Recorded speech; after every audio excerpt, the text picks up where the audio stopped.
I'm Ray Belew, and this afternoon, Going Solo is Going Duet with Mike Barron and Adrian Colahan, who'll go by the stage name of Fill in the Blank. For the next 20 minutes, enjoy the harmonies of this talented team, Fill in the Blank.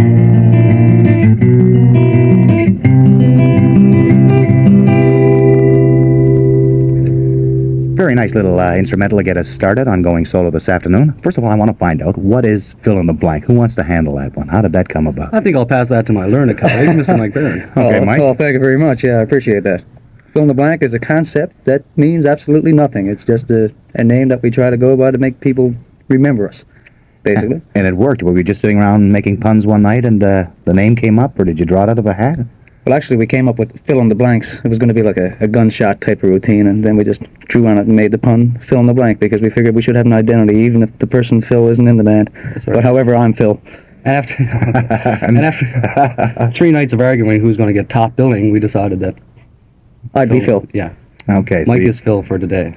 And you do it that way. All right. You guys are kind of celebrating an anniversary just about now. How long ago was the band formed? Well, we were on the go since last October. Halloween, we had our first booking, which is quite suitable for us. I see. Yeah, kind of appropriate. We are drag queens ourselves. Okay. No. But you do have a lot of fun on stage. When you're performing on stage, you fellows are noted for cutting up a lot. And if the audience is with us, we can cut up a lot. If they're dead, we can be Just dead. as dead. But we need an audience to get some feedback. I'm going to find out about your musical background and some things like that maybe after we come out of our first selection. But I want to get into some of the music so we can treat the people at home listening to what we're going to do. What do we got lined up for us first? Yeah, we're going to do a tune that Don and Phil, the Everly Brothers, did back in '57 called Wake Up Little Susie. I'm all ears.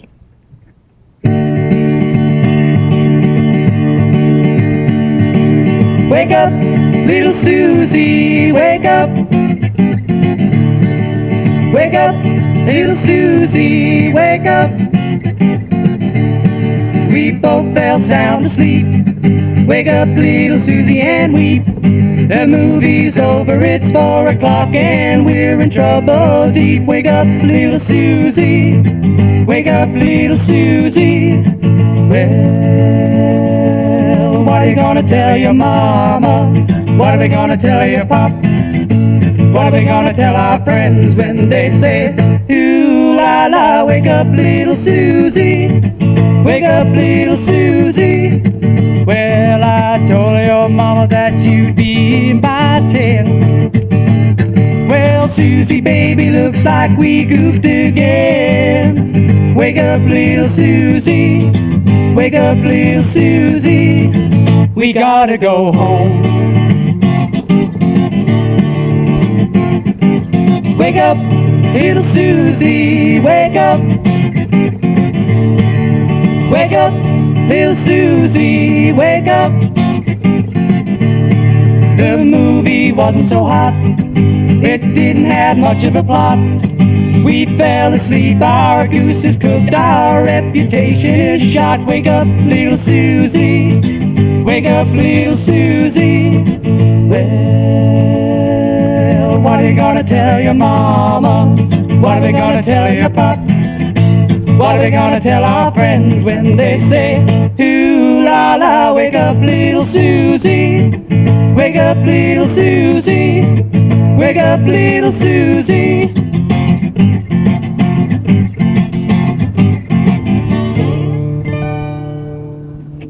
Wake up, little Susie, fill in the blanks. Adrian, I'm going to start with you. Fill me in a little bit on your musical background. Well, Ray, I started off at the age of 3, sitting on my couch with a tennis racket, miming to Beatles music with the whole family sitting around. Doing lip syncing to the Beatles with a tennis racket? This is before solid gold and everything else, you know. Hard to get any chords on that thing, isn't it? Oh yeah, but you know, I still don't know how to play the racket. Make a racket, okay. Then what did you do? Well, you must have started more seriously somewhere along the line following that. Yeah, well, about 3 or 4 years ago, I joined a rock band, top 40 rock band, toured around the province, playing all the clubs around. And what was the group called? Do you remember? The group was called Airtight. Ah, I seem to remember that name back in my rock and roll history. Yeah, I remember you were one of the groupies. Yeah, yeah, that was probably me, all right. So you traveled around a bit playing various places? Traveled, you know, all across Newfoundland, Labrador, from Goose Bay to St. Anthony on Corner Brook. And you decided music was for you. You still at it? Yes, more or less? music is for me. The money aspect certainly wasn't there, but the enjoyment of it made it all worthwhile. How about you, Mike? How did you get started in all of this? Well, basically, I was a big Beatle fan at the age of 8 because of all their influences in my life, and I started playing the guitar when I was 8. But from there, I moved into more serious things like the clarinet and the piano, and got sidetracked from the rock and roll dream for a while.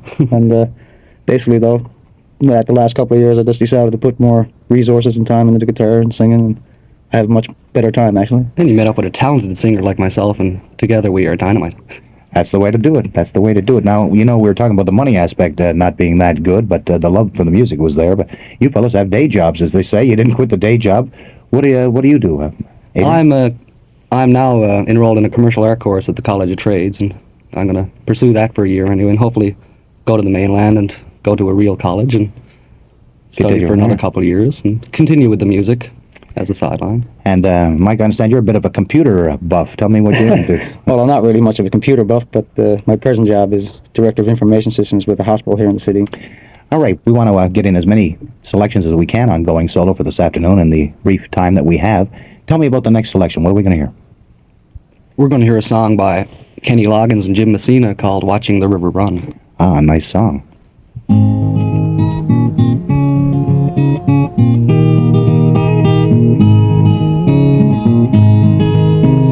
If you've been thinking you're all that you've got, then don't feel alone anymore.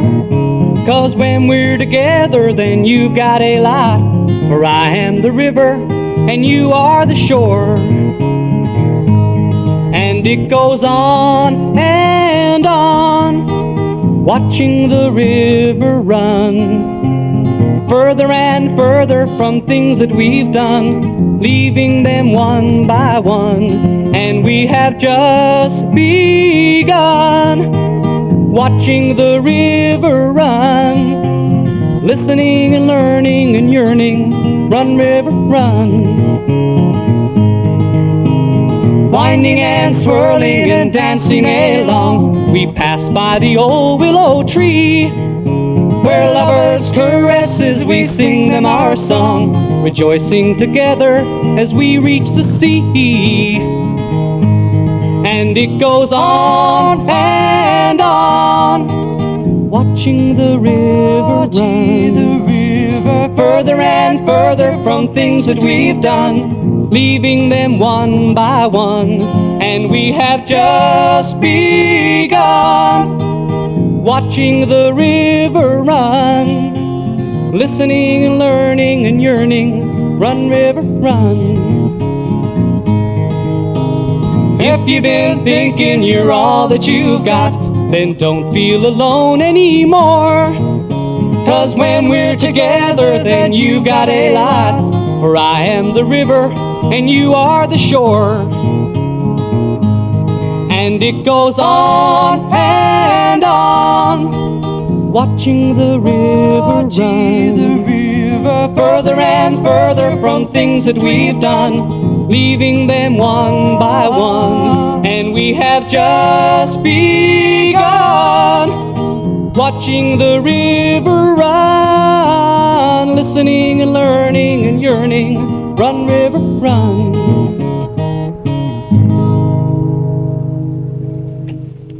Very nice. You're listening to Going Solo with Fill in the Blank, and you guys, you're fond of Loggins and Messina material.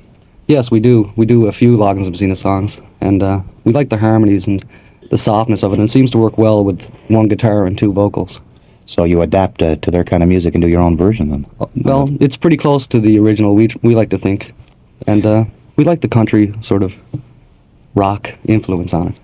Now, we're talking about doing other people's material, but you're also responsible for original compositions on your own. You come up with a number of those, and I think we're going to hear one of those coming up shortly. Who wants to tell me a little bit about the song and how it came about? Mike, you want to tackle that? Well, basically, Adrian wrote a set of lyrics that sort of had a nice feel to them. It was like a sort of a love song, even though, you don't want to get too cliched about it, but it was a nice song, and he wrote it sort of Neil Youngish, but I took it and made it sort of more, I don't know what I'd call it, but a little bit more jazzy. Yeah, I guess you could say that. And That's right, I wrote it on the guitar using the basic chords, seeing that I don't play guitar. It was my first composition on guitar. Adrian writes a lot of Neil Young tunes, and I take them and make them into something That's different. right, and they sound a And little something new comes out of that. Yeah. That's an interesting way to work. When you're coming up with a song idea, do you have a special way of working? Do you work like better at night, or do you like to, some guys by the ocean and they get their ideas that way? Usually the ideas come to me when I'm sitting at home on the bed or whatever, just watching TV, and a thought will come into my mind, and I'll write them down. And Most of the winning songs that do come out seem to come out of relaxation. You know, you'll hear other songwriters say, you know, they're just driving on a car between Memphis and somewhere, and just to kill time, and they're relaxed, and a song comes that's out. right, of it. the words come to you, and then you go from there. All right, what's this one called, Mike? And tell me a little more about that. Well, the song is called Voices in the Night, and basically myself and Adrian wrote it about, actually it's a fairly recent song, we wrote it about 6 weeks ago, and we threw in the old fill in the blank harmony and tried to make it fit our format, and hopefully people, when they see us, we will be performing this song live now. We have never done it live yet, but we will be doing it very near Well, after future. the show, I mean, we're going to be getting requests for it, obviously. Of course, of course. Well, first for a lot of our listeners then who are tuned into this program, will hear this for the very first time, and so will I. I'm looking forward to it. Voices in the Night.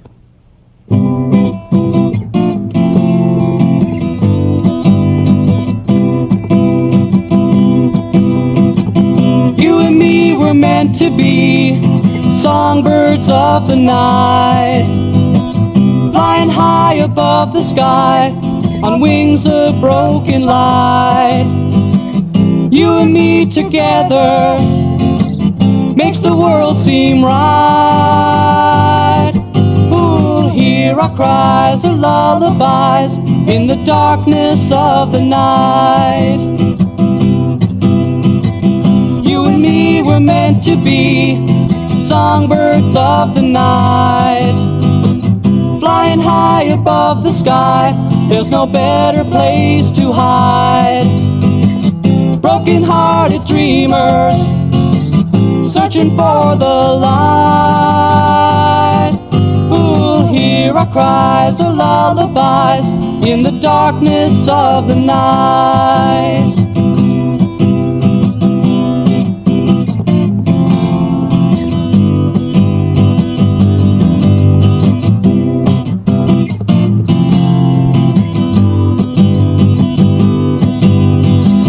Broken-hearted dreamers searching for the light. Who'll hear our cries or lullabies in the darkness of the night? You and me were meant to be songbirds of the night, flying on forever till we see the morning light. Will we get together, try to make it right, or just go on and sing our song to the darkness of the night? Or just go on and sing our song to the darkness of the night?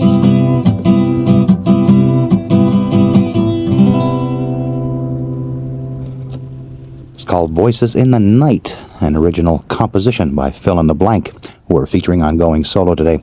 I'm interested in the mechanics of songwriting, and especially when it works with the... So are we. Of course, and I'm thinking of the partner approach. You know, you started off with an Everly Brothers tune, and working together like that, what do? You bounce harmonies off each other? Do you kind of have to hang your ego up on the wall and just get along on things and work that way? Usually Michael will get me to sing the melody line, and he'll play it on guitar, and we'll go through it, and Michael try to fit in a harmony. As you can tell on that one, he was trying to fit in a harmony there. He did a pretty good job of it, too. Not bad. When you're doing your stage shows, you don't really present a lot of the run-of-the-mill things or the more popular songs that are out. You kind of dig out off the shelf some of the lesser known tunes. Yeah, well, we sort of try to find tunes that are like old, forgotten gems. In an awful lot of cases, people hear us and they say, you know, I haven't heard that song in years. Or the only time you might hear it is on a show that's presenting music from an old format like that.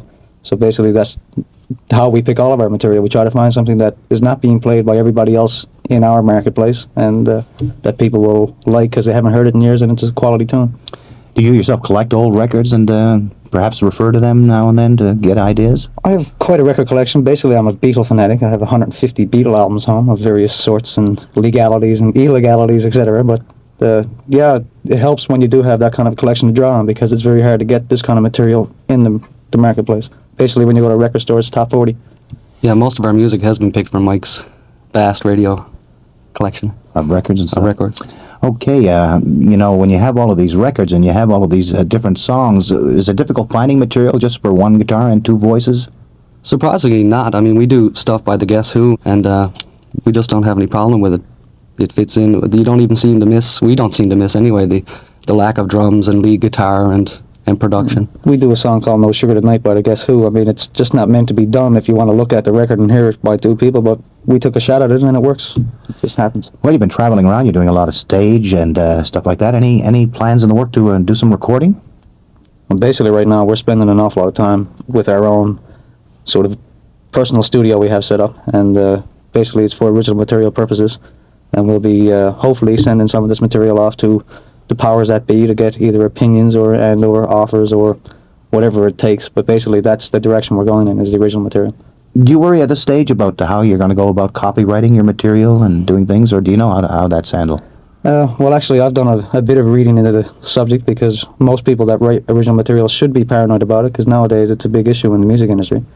I mean, there's several ways you can go about it. I mean, you can go through a government agency and basically register your song and pay so much per song, but even then, if anybody ever hears it and does anything with it, you're still, what is a copyright? Even the legal people don't know what a copyright is. Basically, when a song is taped for the first time, it's yours, but it's still a matter of you to prove it if somebody else takes it. Yeah, so keep your hands off this stuff. It's ours. Do either of you guys come from musical backgrounds in terms of your family, other members of the family into music? My grandfather used to play in a band in St. John's in the early 1900s. What was the name of that band, man? Oh, I have no idea, actually. Actually, he played banjo on that, and they used to travel as far as Buckins for the big dues on the weekends, but that's 2 generations ago. Mm-hmm. But, I mean, How about you, Adrian? My family is not really musical. My mother was involved in the theater here in St. John's for a number of years, and with CBC radio and television. And my father was involved with the theater too, out in Corner Brook and in St. John's. But no, I don't think we have any real singers or anything in my family. All right, gentlemen, tell me about the last composition we're going to hear. Well, the name of the tune is "Come With Me." It's an original. Who came up with this? Is another one of yours? Another one of mine. I wrote the words, and Mike put a rhythm to it. How did the song come? How did you come up with the song? Just another one sitting around the house? actually, the music came first with this particular song. Yeah, we were practicing one night, and I just started doing this little particular And we chord went, riff. And check 1 2, check 1 2. we wrote the melody and the song together, and then we talked about what the concept was going to be, and Adrian came up with what we agreed the concept should be, and as the producer says, it comes out sort of anthemic.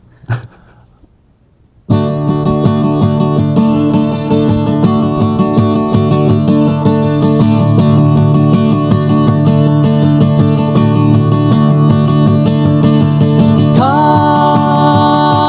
with me. Come with me. Come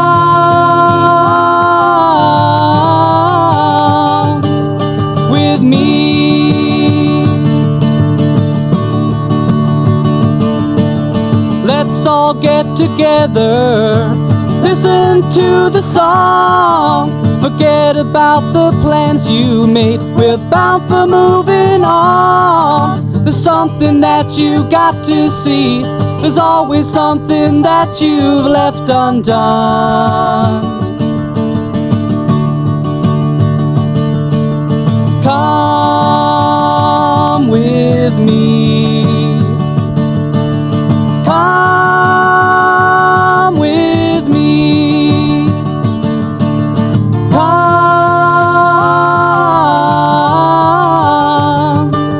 with me.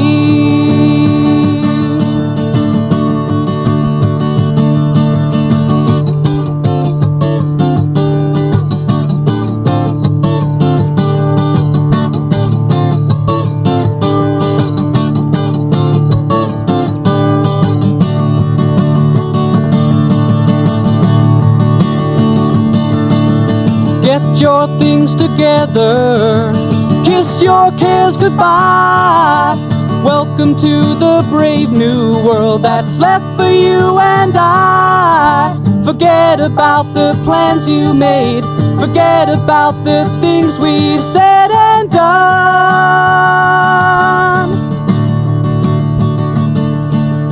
Come with me. Come with me.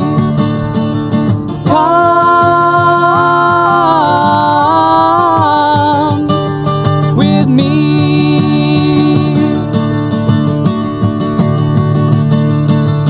Come with me. Come with me. Come with me. Come with me.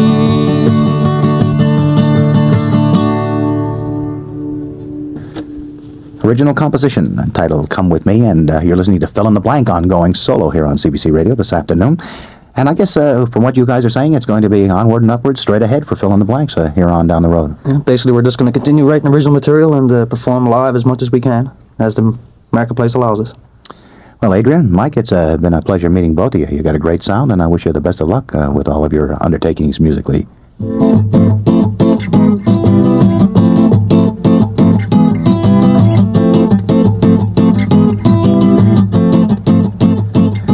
Well, we hope you've enjoyed Fill in the Blank with Adrian Colahan and Mike Barron. Join us again next week for more music and conversation on Going Solo. The program was produced by Fred Brokenshire. Technical operations were by Terry Windsor. My name is Ray Belew.